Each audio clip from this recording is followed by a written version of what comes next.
In the summer of 1957, world-renowned author and military historian Trevor James Constable began travelling to a remote area in the Mojave Desert of Southern California, where using a standard 35mm camera loaded with infrared-sensitive film, he managed to capture the first known images of biological UFOs, actual living entities existing in a plasma-like state, in a spectrum invisible to human sight. Over the years, Constable went on to photograph a whole range of these strange plasmoidal forms, and although many were disc or saucer-like in appearance, he found that these too appeared to be biological in nature, as opposed to being craft of intelligent design. Many of these groundbreaking photographs, taken from his early work in the Mojave Desert, were published in his 1958 book, They Live in the Sky, while his later photographic work away from the desert site can be seen in his classic 1976 book, The Cosmic Pulse of Life.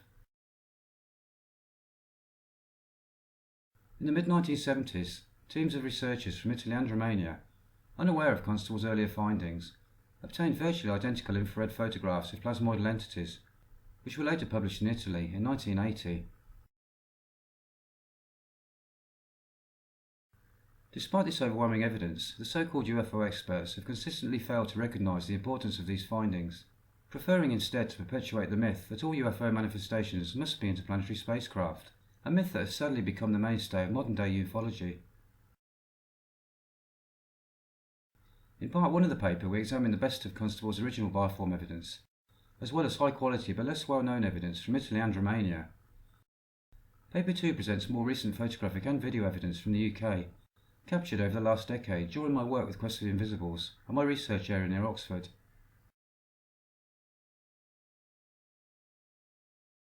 In the following interview, recorded on the 21st of October 2021, the authors of the paper, academic orgone researcher Leon Southgate and myself, Nik Hayes, join Ben Emlyn-Jones on his HPANWO Radio show for an in-depth discussion about the paper and the reasons behind it.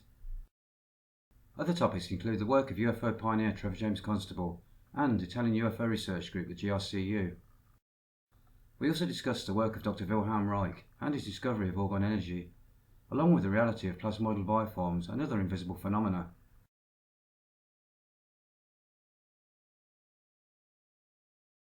Hospital porters, pride and dignity, stop the New World Order.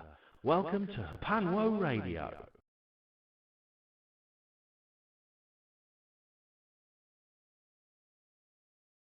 Yes, once again I've got two guests on. I was saying it's unusual. Of course, on the last show I had two guests as well. This is a guest you've heard before, Nik Hayes. I'm sure you're familiar with him. He's one of my better-known guests. He's a ufologist, a filmmaker, and he actually films and detects objects outside the visible light band, things you can't actually see with the naked eye, but could be seen, in other parts of the electromagnetic spectrum. If you listen to his show on program 266, and I recommend you do that, actually, if you're unfamiliar with him, you'll get some very interesting information. The other guest is Leon Southgate. Now, he researches orgonomy. This is a groundbreaking subject founded by Dr. Wilhelm Reich. It's a very extremely interesting indeed. And he and Nick have joined forces on a research project which is really quite extraordinary. So let's bring them onto the show and listen to what they have to say. Ladies and gentlemen, listeners to the HPANWO show on HPANWO Radio, we have returned with two guests I've wanted to get on to for a long time. Specifically to get them on together has been very important. One of them you'll recognise, the other one you probably won't. The first one is Nik Hayes, who was on the show previously. There'll be a link in the show notes to that particular show. 266 it was, yeah, back in January 2018. I had Nik Hayes on the program with a remarkable story to tell about the research he's done, the field research he's done in terms of photography of unusual objects in the sky. And that's how I got to meet my other guest, Leon Southgate. So, Nik, welcome back, and Leon, welcome to you. Thank you. Yeah, thanks. Thank you. This is going to be quite a complicated subject. We will try to explain to listeners as we go along, because there's a lot of there's a lot of science behind this, and Leon is the kind of theorist behind this whole thing, and has studied a lot of the science behind it, which Nik has used in his field research. But you guys have collaborated in a very interesting way, and there's some very interesting things which if you go to the show notes, ladies and gentlemen, you'll see the website psychorgone.org. .com, pardon me, and you'll be able to find the articles we're going to talk about this evening. But it's a remarkable thing because there's these articles, positive findings on Constable's orgotic bioforms. It's a two-part article, and if you're already familiar with Nik Hayes' book and his YouTube channel, you'll find this fascinating. But we need to do some explaining. So, Leon, you're kind of you're a scientist in this field. What exactly does the word orgonotic mean, and the other terminology we use? They're all based around Reich's work, Reich's original term of orgone, and that was from the started in about the 1940s. This is Wilhelm Reich, who was he was a doctor and psychoanalyst. That's right. Was a very interesting chap indeed. So he kind of wound his way from Central Europe across to the Nordic countries, and then eventually ended up in the US, where he did most of his research. And he discovered a life force, which he called orgone, after organism. Some people say after organism and organic, and some people say after organism and orgasm, because it was partly based on the sexual theories of Freud, because he was looking into the originally Freud thought that there was a real energy that was behind the psychic drives, and Reich investigated that and found that yes, there was a real energy. First he thought it was electrical, and then he found that it wasn't, and then he accidentally discovered the same energy in microorganisms, and that and then trying to contain the energy in the microorganisms, he realized that the energy is actually in the atmosphere as well. So that's a kind of compression of 30 years of work, really. And then my work went on from looking at it as a biological energy to looking at how it affects consciousness, and that's where me and Nik interact, really, because the Nik's work has found conscious organisms that don't have a gross material body. They have energetic bodies, or life force bodies. But basically, orgone, the orgonotic means of orgone. Like you've got a high orgone charge, or you could say you've got a high orgonotic charge. It's just an extension of that word. Yeah, I find it interesting, incidentally, how Wilhelm Reich split with Sigmund Freud and his network over this, because Freud did use the term. I think he had a separate term for it, but he used it as a metaphor for a psychological phenomenon, whereas Reich believed it's actually an objective form of energy. Yeah, they were on the same page originally up until about 1920, I think it was, somewhere around there. Well, it might have been the mid-20s, actually.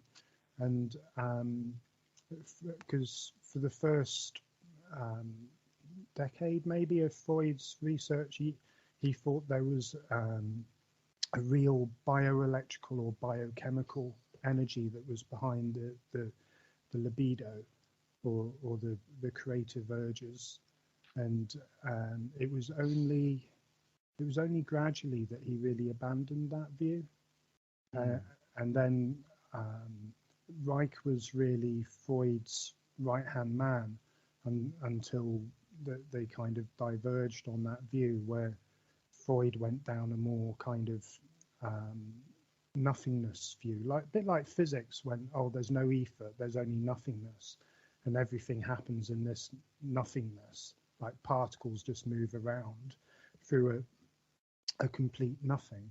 And because the Victorian physicists all believed the opposite, that there was an ether, and it's the same with the psychological side. there's no actual real energy behind the psychological drives. It's all just coincidence and nothingness. So Freud's later view was like the psychological side of physics, in a way, how physics became when they removed the ether. Whereas Reich's view is like the psychological side of ether, because ether in space is cosmic energy, and ether within the membranes of your body is biological energy or life force. But either way, ether has its own consciousness, and this is partly what Nik's works proves. Like, because my work is about looking at the consciousness of orgone, and Nik's work is about looking at conscious creatures that live in the orgone, or the ether, if you want to call it that, or the 0 point field, or whatever terminology you're most comfortable with. It's the same thing. It's funny, that when I first came across Nik, I realised that he wasn't the first person I'd come across who talked about this connection between ufology and Reich, and because I interviewed Peter Robbins, and he talked about how later on in his life, Reich was actually interested in UFOs and actually found methods of attracting them using the Cloudbuster, which is the machine that Nik uses as well. That's right. A device. It just looks like some kind of weapon, a cannon or something. It's a series of tubes, but it's. I know, Nik, to just briefly explain how it worked. Nik, you put it in water, don't you? Yeah, it's basically a collection of steel tubes, which are sort of positioned in almost like a seesaw motion, with one end of them going straight into running water, and that creates a pull in the ether, but it's directed up at the sky. It basically manipulates the orgone energy potential in the atmosphere and creates this sort of a charged orgone environment, which is what seems to attract the creatures. It's just a section of tubes that are together. They're grounded in water. They end up at the sky, but it's it manipulates the orgone potential which is already there, and it increases it. And Trevor James Constable went on to do this with his Reich to create rain. So he did. Reich, interestingly, he was actually praised by several farmers in the countryside because he actually broke droughts with his Cloudbuster. And of course, it couldn't be proved because, of course, droughts don't generally last forever. Unless if they do, then it's a desert. You see. Well, there is proof now. In fact, funny enough, that's one of the things that is suppressed the most about orgonomy is. People think of orgonomy as the science of orgone research, but the strongest proof is with the Cloudbuster. Funny enough, the medical proof. My MSc is part of the medical proof, and there's 2 or 3 MScs knocking about medically. There's a German one and my one, and there's maybe 30 or 40 major medical, by major, like decent medical studies that doctors have done off their own bat and published in their own journals. But the strongest actual proof is with the Cloudbusters. There's absolutely rock solid evidence on the Cloudbusters, and that evidence was blocked from going to PhD level. There's MSc level, Kansas University, James DeMeo, MSc, rock solid evidence at master's level. And then there's even evidence at governmental level.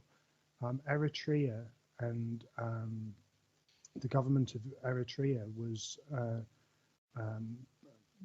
I wouldn't say sponsored, but they were aware of and kind of tacitly supported cloud-busting operations in East Africa that affected the whole of East Africa. And DeMeo being such a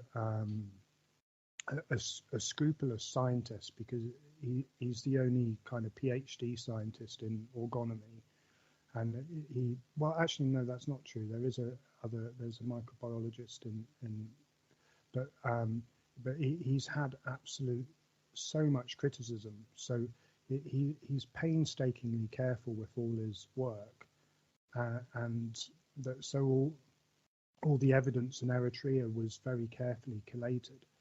So so for cloud busting, you can confidently say that there's good scientific evidence that it works. And the American government, through the National Science Institute, or through, I can't remember the name of the body, but they stepped in to block DeMio's original PhD because they couldn't have a PhD in cloud busting going forward. This is a common obstacle, Leon, and I encounter it all the time in all the subjects I talk about. Whenever serious scientists want to get involved in it, I mean, this has recently happened with Avi Loeb, who's become a ufologist. For example, the Wikipedia page on orgonomy just uses the terms like pseudoscience. Indeed, this is what Reich was accused of as well. Reich ended up in jail in the suspicious circumstances. I've got to just add. I mean, I was going to talk about this later, but it's good to put this background in actually, because you do a lot of work in consciousness, and and you actually in the article not on the consciousness side, the article on Nik's work, you say at the time of taking the shot, Hayes felt an overwhelming emotional pull to photograph that particular part of the sky, unquote. Yeah, I remember that. It's really strange because I am interested in things such as extrasensory perception, telepathy, consciousness myself. Now, I actually had an experience when I was, I think I'm 7 or 8 years old. I don't know. I was very young, but I still remember it. I watched the video of the rock video of Kate Bush's song "Cloud Busting." Which is an amazing video. It stars Donald Sutherland is in it. You don't often get big movie actors in music videos. And I'd never heard of Wilhelm Reich. I didn't know what this was about, but it had an enormous effect on me. I was always quite a highly strung child emotionally, but I couldn't stop thinking about this video. It's been an influential video, though. But it's as if I felt it had some very deep meaning, which I didn't understand. At that age, I couldn't really understand it. Funny enough, I've had a similar experience with how I got into orgonomy in the first place, because my dad was a psychotherapist, and there was a book on his bookshelf that really attracted me in it, and it turned out to be Peter Reich's book and Peter Reich is in that video. He's depicted, if I remember correctly, he's depicted as the son in that video. And, yes, he is. He's actually played by Kate Bush. Really? She acts in the video herself as that young boy. Because that book of Peter's experiences is what got me into orgonomy, because it was so heartfelt. And it really spoke to me. I think I was about 12 something when I read that book. It's as if there's some kind of maybe, I don't know, maybe past life memory or something that sometimes wells up in people, or higher memory, or what Anthony Peake calls the daemon. Yeah. That it emerges when you encounter certain experiences which go beyond what you should really feel in your own life, as if you have a higher self, or you have lived other lives. Well, that's something I felt when I saw that UFO on the Christmas Day evening 2008. It just completely blew me away, and that's what launched me on my work with Quest of Invisibles and how I discovered Trevor James Constable. But it felt like it was meant to happen, and the only reason I actually saw that, as I said before, is because my dog Elfie wanted to go back down the same alleyway, and if it wasn't for him wanting to go back down there, I would never have seen it, because I've had my back to it. It's almost like I felt fated, as if it had to happen, and it was almost like I'd already seen it before. It looked familiar. There's definitely a past life or some kind of spiritual connection between Nik and these creatures, because as you were originally pointing out, Ben, there is Nik does get like a psychic or emotional, like especially the very large energy creatures. They do kind of contact him first, saying like, we're going to be here soon, The big blue, the big blue Yeah. orgone ones. I sent a picture of that. Yeah. But also the Geiger counter will also go off. Oh yeah, you can measure it physically. Well, Yeah. materially, because like I try and be strict with the words physical and material, because everything is physical or everything is spiritual that is physical. But yeah, there is material indicators as well. It's not just psychic or spiritual. Yes, Well, it's that's it. Well, I'm pretty convinced that it's the orgone charge from these creatures as well. Well, that's what I think is getting picked up on the Geiger counter, rather than it being any of the other known sort of radiations. I believe it's Yeah. the excited orgone, as we've written in the paper. They're either made of it or they're giving it off. But I think that's Yeah. what's being picked up, and I'm also sensing it as well. And it's the same with things like those entities that appeared in the greenhouse. I got a massive feeling of foreboding, and then the dogs barked, and the same second the Geiger radiation counter went off with a really Yeah. high hit. So I took the photos and I caught those entities. So it's all pretty much linked in. as if you don't just take these photos randomly. Oh no, you often you feel an inkling to take a photo at a certain place at a certain time. Well, I'd say 90% of them, with the photographs that I do in the infrared, are taken just using Geiger radiation counters. I set it roughly for about 0.2 microsieverts per hour, which is almost double the normal rate. And I get really high hits that last just for a fraction of a second, and I take a photograph immediately. And this is how I caught a lot of the things that are even high in the sky and things that were near to me on the infrared camera. But when I film in the ultraviolet, I film slightly differently. I have to sort of use the sun obliteration technique, and I found like a west to east flow. I found that if I record at a certain angle, a certain time of day, then these creatures they become visible just for a fraction of a second in the ultraviolet.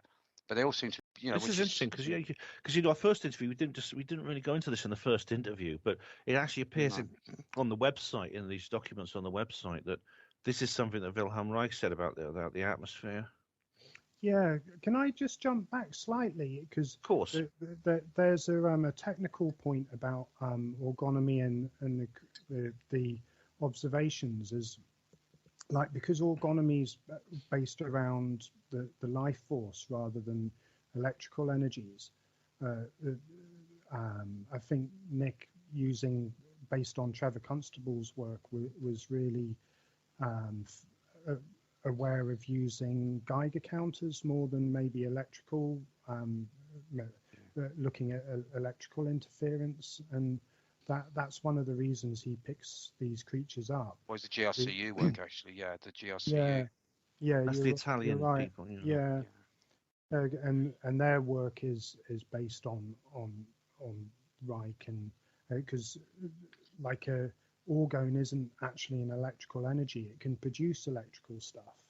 Like if you compress orgone, you get electrical particles, and if it can also create water, if it's like more just at ease with itself. But if you press it and excite it, it can produce electrical particles.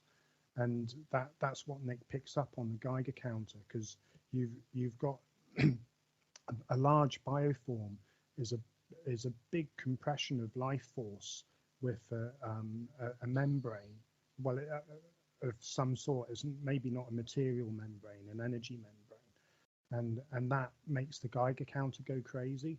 And Nik is a really fastidious researcher. I mean, he's probably the most fastidious researcher I've ever met.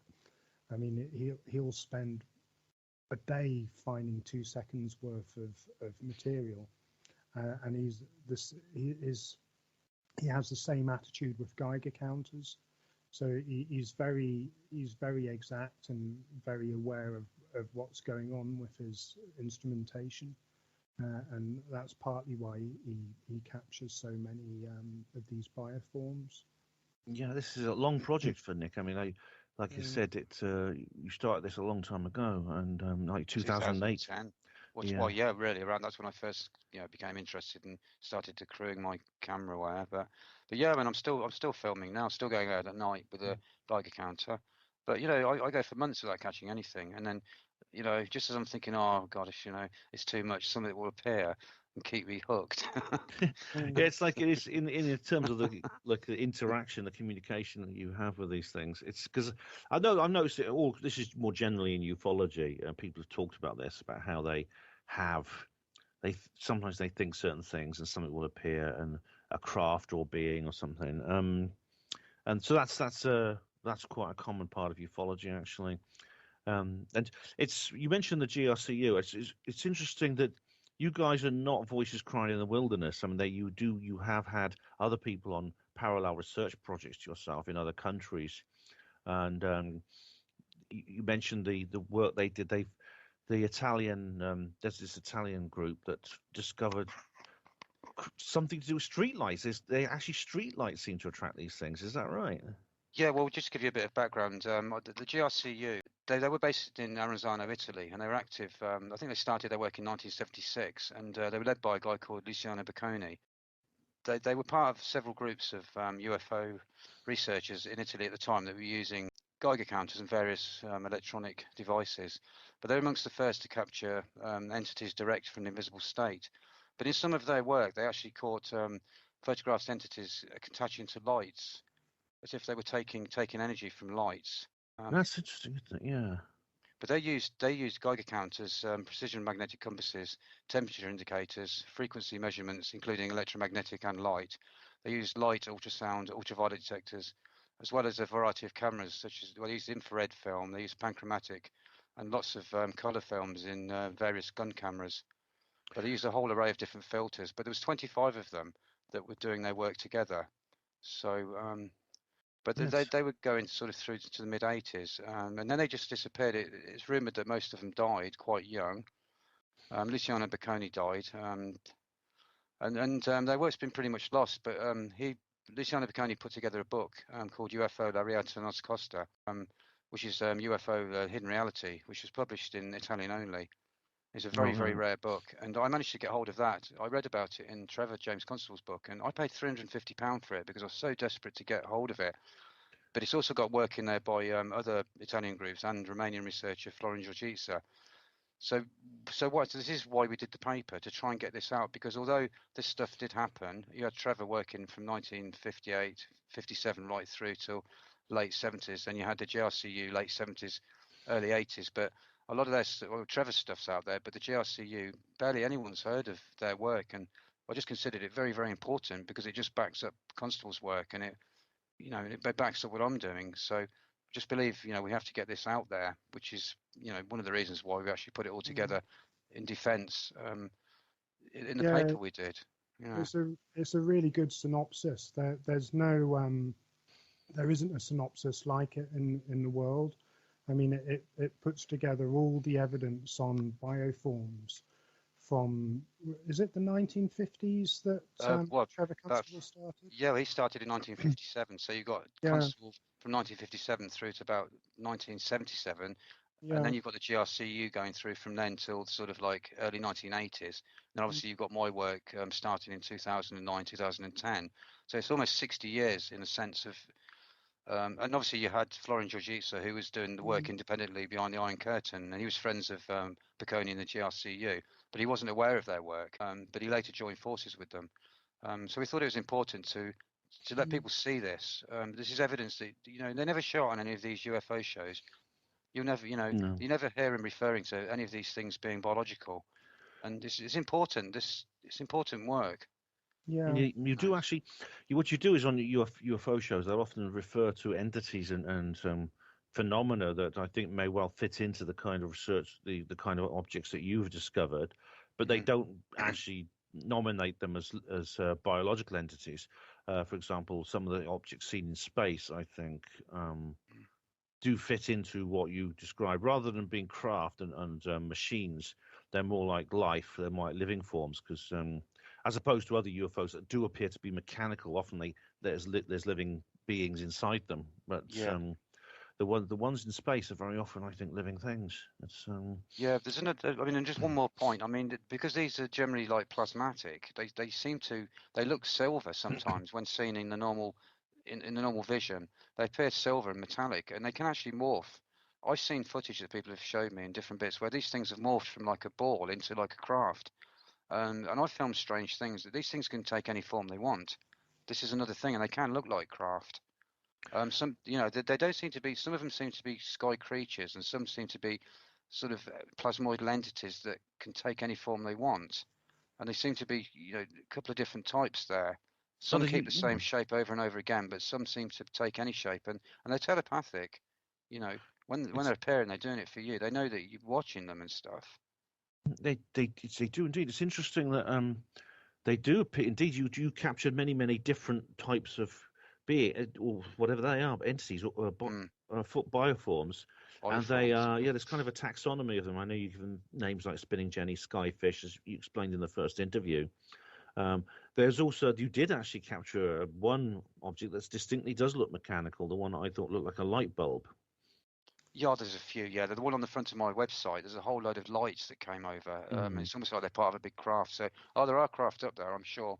But I think what a lot of people are seeing, these lights in the sky that are splitting and going back together, and these silver orb-like things that look, they look metallic and reflecting sunlight. I think these are the sky beings. They're not made of.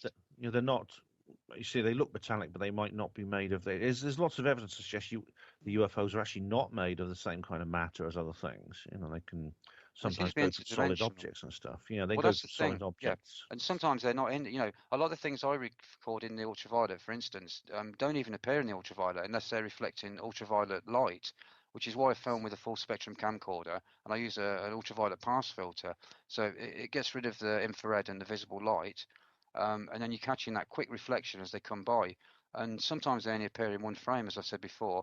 And, when you're filming at 50 frames a second, you're talking quite a few frames when you're doing 7 hours. You're talking like, 3,000 frames a minute or something.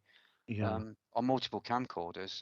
That's why it's took me 10 years to capture the amount that I have. It's hard work. It's hard work. Yeah, it's very, very fastidious work. Takes absolutely hours to find days or weeks even to find sort of key footage. But just on the machine versus bioform thing, it's really complicated because you've got pure bioforms, you've got pure machines, and then you could have it's possible that you could create bioforms like a machine bioform with thought.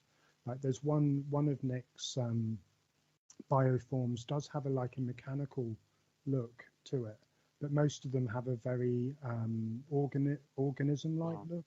Oh, the one with the rods and the silver. I think that's the one Ben was on about. Yeah, with the silver metallic silver part of it. Yeah, that's the one. Yeah. So, just jumping to a totally different thing, but to illustrate, the crystal skulls, I think some of those might have been created using thought and a machine and high technology, because to create one entity, one shape from such a big piece of matter that's perfect, I think you'd have to have some kind of interaction between thought and matter. So it is complicated, and plus you could have interdimensional stuff. Yeah, that's it.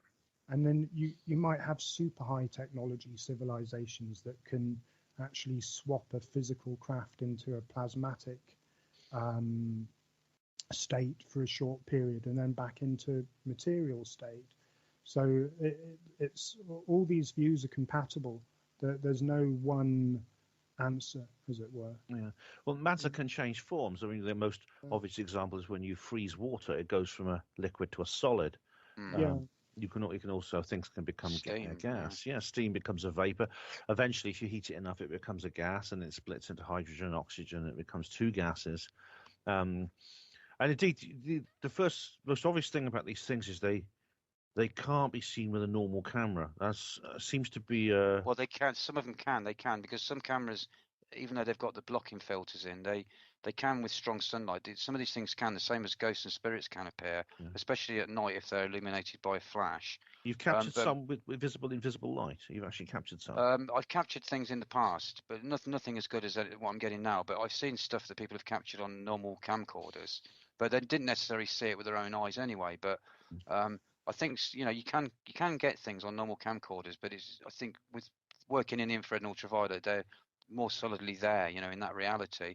but they come from somewhere into the reality. They're not always in that reality. Some of them seem to be self-illumined, and they're basically just in that sort of reality, either the infrared or the ultraviolet. But some only appear when they're lit up by sunlight. So it's almost like they're made of glass, and they hit a certain angle, then they're suddenly lit up, and you suddenly see them, and then they're gone. That's a very good way of putting it, because funny enough, glass is an extremely orgonotic material. It's one of the best condensers of orgone. That's just an aside. Yeah, it's transparent, reflects light, refracts light as well, as in the sense of a lens. But it's like, I mean, I myself did this. I took a photograph. I wasn't going hunting for UFOs. I was just on holiday in Scotland, and I took a photograph. And when I got the photograph back, it was one of these little fun cameras, which don't really exist anymore. You take them just with single-use cameras, and you take them to the chemist, and they give you the prints back. There was a little object in the frame, which I hadn't seen at the time. Distinct kind of metallic-looking, almost like a classic flying saucer. And it was funny enough. Where I was filming, when I took that photograph, there was actually a nuclear base in the background. There's actually a nuclear weapons facility. And these things do seem to like nuclear power and nuclear weapons, I've noticed. They're often seen in association with those things. And I don't know if that's any connection, because, I mean, you mentioned in the articles that these things have often seen. You mentioned there was blast furnaces. Oh, that's right. Yeah, the GRCU photograph that was taken at a huge steelworks, and that's one of the pictures in some of the photographs in the paper. But yeah, they filmed them above the steelworks. Seems to be taking energy from the blast furnace, but they weren't visible to the eye. That was taken using infrared film and standard camera. But yeah, they associated with they seem to latch on to energy. They seem to look like, I've seen them latching onto light bulbs and things from the GRCU work, and I've actually filmed things near lights as well. There's a picture on the paper of a couple of strange looking things that are hanging around near a light. I mean, there's a reason why bioforms and UFOs are attracted to nuclear energy, is partly because nuclear material's probably the strongest exciter of orgone. So, like, if you have a concentrated life force field, and then you put some radioactive material in that life force field, it excites it. You can excite orgone with your consciousness or with electricity or many other ways, but the most efficient way seems to be radioactivity. So there's an intimate connection between any vehicle that's powered by the ether or life force and nuclear reactors, and the same will be true for bioforms. I'd imagine that you'd probably get a few hanging around the nuclear stations and things like that. Yeah, you mentioned they were plasmatic. I mean, plasma is another state of matter. It appears in the nuclear fusion in stars is plasma, and also you could see it in electric discharges, arcs, and like bolts of lightning or an electric arc, which you could generate yourself through static electricity. Are these bioforms? Are they actually? They're not made of the like solid and liquid and gas like our own bioforms are. What are they actually made of? Well, they have been cited in the physical reality. I mean, there's a case in one Constable's book where two guys landed. Something is in America somewhere. They landed on a hillside or something, and one of these things came in and crash landed, and it was like a clam, and it was basically glowing. And then a bigger one came down and grabbed it and shot up about 1,000 miles in the air and took it. Well, it makes sense. These things are seen. They can come into this reality. I just think most of the time they stay in the invisible. Because if for example, Mangia Samantha Lawton talked about this. She's a doctor who's a bit like Reich. She was a medical doctor who got into esoteric stuff. I interviewed her a couple of times. She was talking about this. Like the matter can change its state from liquid to solid, solid to gas. Why shouldn't it be able to change its state from plasma to other states as well? Solid, gas, liquid. Yeah. There's no reason why not. I wonder if that. Funny enough, I was thinking of that.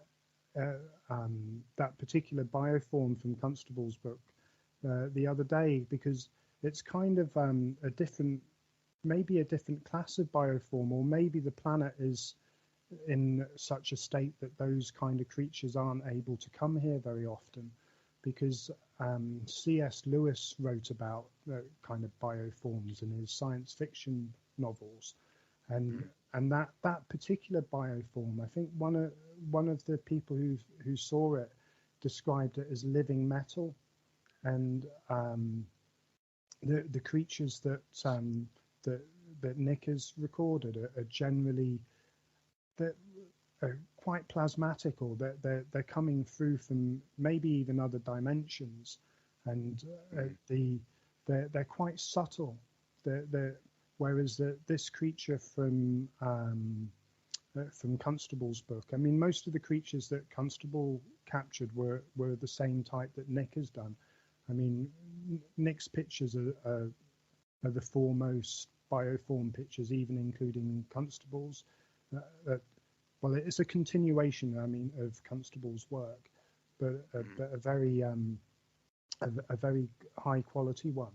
That particular creature was a very gross material, rather than sort of, and I think then maybe those types of creatures have difficulty coming into this reality now, because I mean, as we know, our Earth's a battlefield at the present.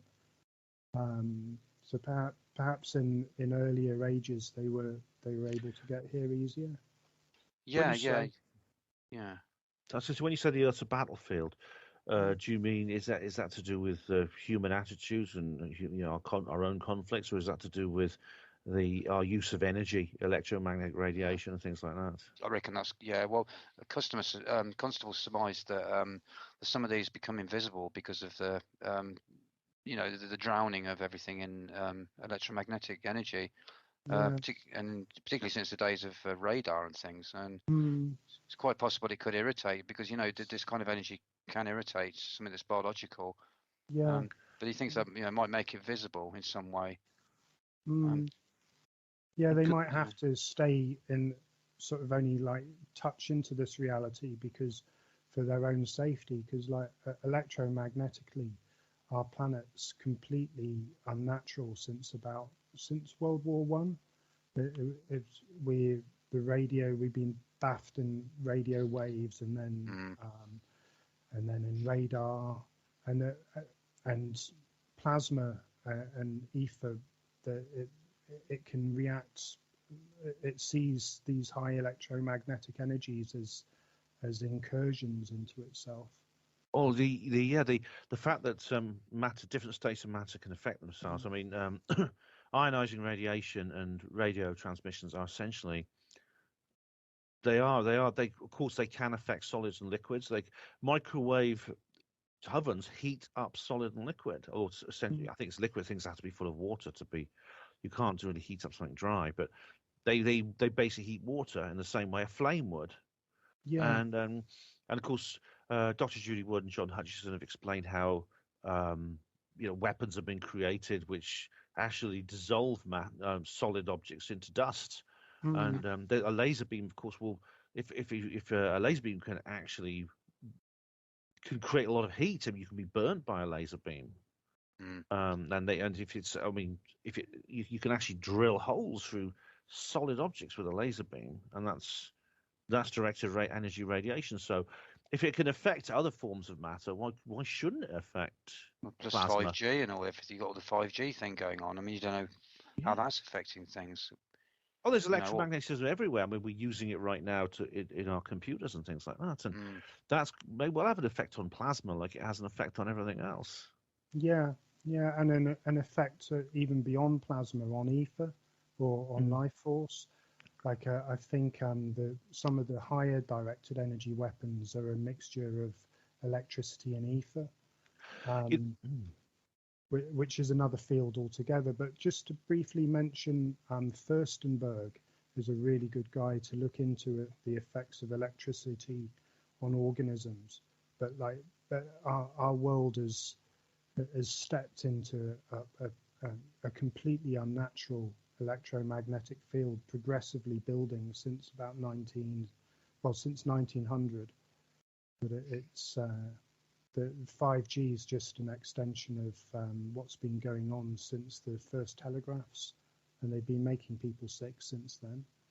It's funny, Nikola Tesla, actually, the great scientist whose work was suppressed in the same way Wilhelm Reich was later on, he more than 100 years ago, he was saying this would happen. It's interesting, just as an aside, when you mentioned the ether, this is just I know this is a different subject, but it's just an example of how a lot of establishment science, or the sort of popular science, doesn't really gel with the reality, because the whole basis of Einstein's theory of relativity and things like that, it all came from it started off with the Michelson-Morley experiment, which attempted to detect the ether. And after it finished, I won't go into details of how it worked, but it was a failure. It failed to detect any ether.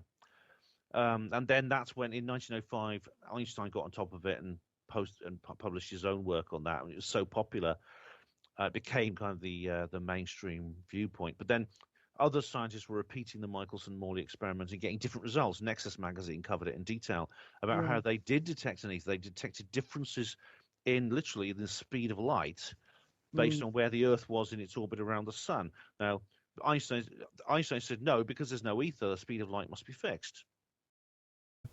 Yeah, that's the Michelson-Morley experiment was the results of it were falsely presented, because they did actually find a small amount of evidence for the ether, and then they reported it falsely. And plus, I can look it up now, but I think it was Michelson himself. But if you look into Michelson and Morley, I'm just trying to remember the name of it was Dayton Miller. He was Albert Michelson and Edward Morley. I think was Dayton Miller Michelson's student. He was. Yeah, I've got the right name. I haven't looked into this aspect for years, but basically Michelson and Morley their experiment wasn't that good, and they I don't know if they did it on purpose, but they didn't present the facts properly. And Michelson's student Dayton Miller did the experiments to a much higher standard, and he completely confirmed the small amount of ether drift that Michelson and Morley said was a null result, but wasn't. So if you look up Orgone Lab Miller, or go to orgonelab.org /Miller.htm, or just Google Michelson and Morley James DeMeo, or you'll get to the page. But basically the whole ether thing was the dismissal of it was completely fraudulent. Yeah, that's and then they actually went back and deleted data after Michelson had died. I think they went and got his data and trashed it. Well, that's scientific fraud. Yeah, it is, because it's not hard to prove an ether exists. I mean, it's everywhere. It's subtle. The reason that it's been dismissed so thoroughly is because they want it to be. It could lead to other things. I mean, it could lead to other areas, because if an ether exists, this essentially gives electromagnetism and other forms of energy a medium, rather than the current model we have. Yeah, and they have to reinvent the medium even when they dismiss it. Like they say, oh, there's no medium, like particles or energy travels through a void. But actually that void, it's got energy in it. And this void has energy, so it's not a void.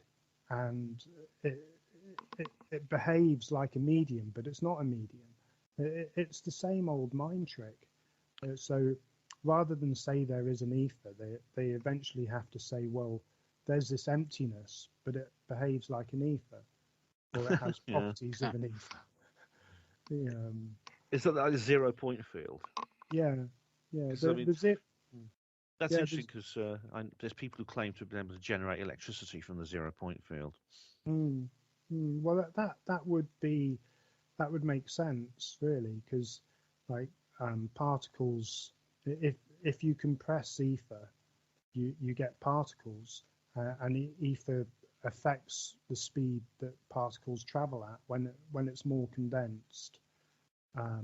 Say when light's traveling in one direction, it slightly different speed to another direction, but you can't pick that up in a basement like Michelson and Morley did. You have to go and put your interferometer on top of a mountain. It was Mount Wilson, wasn't it? I think some of Yeah. the experiments were done, wasn't Yeah, it? that's right. Yeah, you got a good memory, but it was Mount Wilson. Well, that's why Constable took some. I think it's mentioned on the paper actually. There's a couple of Constable's pictures that were taken at Mount Wilson, and it mentions the flow of the ether on there, I think. And yeah, that's right. That's Yeah, 1925 to 26 was Dayton Miller's experiments on Mount Wilson, and they were absolutely fastidious, his experiments. So this kind of science goes back a long way in time. It's I mean, I've noticed this. A lot of these kinds of works actually do have an antiquity we don't necessarily know about. I mean, I wonder if there's there's some kind of the aversion certain people have to this kind of work could come from the fact that, pardon me, there are practical applications from this sort of thing. For example, if someone can generate electricity from the 0-point field or from the ether, whatever you want to call it, you don't need to put petrol in your car anymore. You don't need power stations anymore. You can just generate your electricity. You don't have to pay for it. You could just. What's a threat? That's a big threat to them, which is why certain people like myself have had a few problems. Especially concerning cloudbusters. It's a threat. It wouldn't be to most people. It'd be something very welcome because it would improve the quality of life of people all over the world. But if you are if you have a political or economic investment in the current system where we use fossil fuels and things like that, it is a threat. I think your interest in terms of your interests, it is a threat.